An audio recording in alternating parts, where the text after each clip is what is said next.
প্রতি বছর চৈত্র মাসের শেষ দিনে পালিত হয় চড়ক পুজো। এই উৎসবকে কেন্দ্র করে বিভিন্ন স্থানে চড়কের মেলা বসে।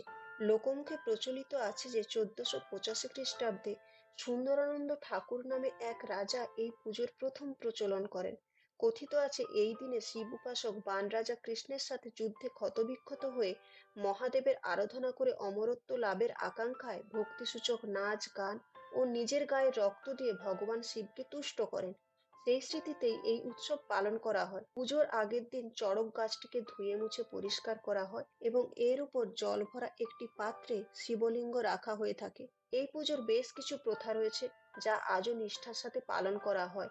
যেমন শরীরে বাণবিদ্ধ করে চড়ক গাছ থেকে ঝোলা, জ্বলন্ত কাঠকয়লার উপর দিয়ে হেঁটে যাওয়া, কুমিরের পুজো। ব্রিটিশ সরকার আইন প্রণয়ন করে এই পুজো নিষিদ্ধ করলেও গ্রামগঞ্জে এখনো অনেক জায়গায় এই পুজো পালন করা হয়ে থাকে।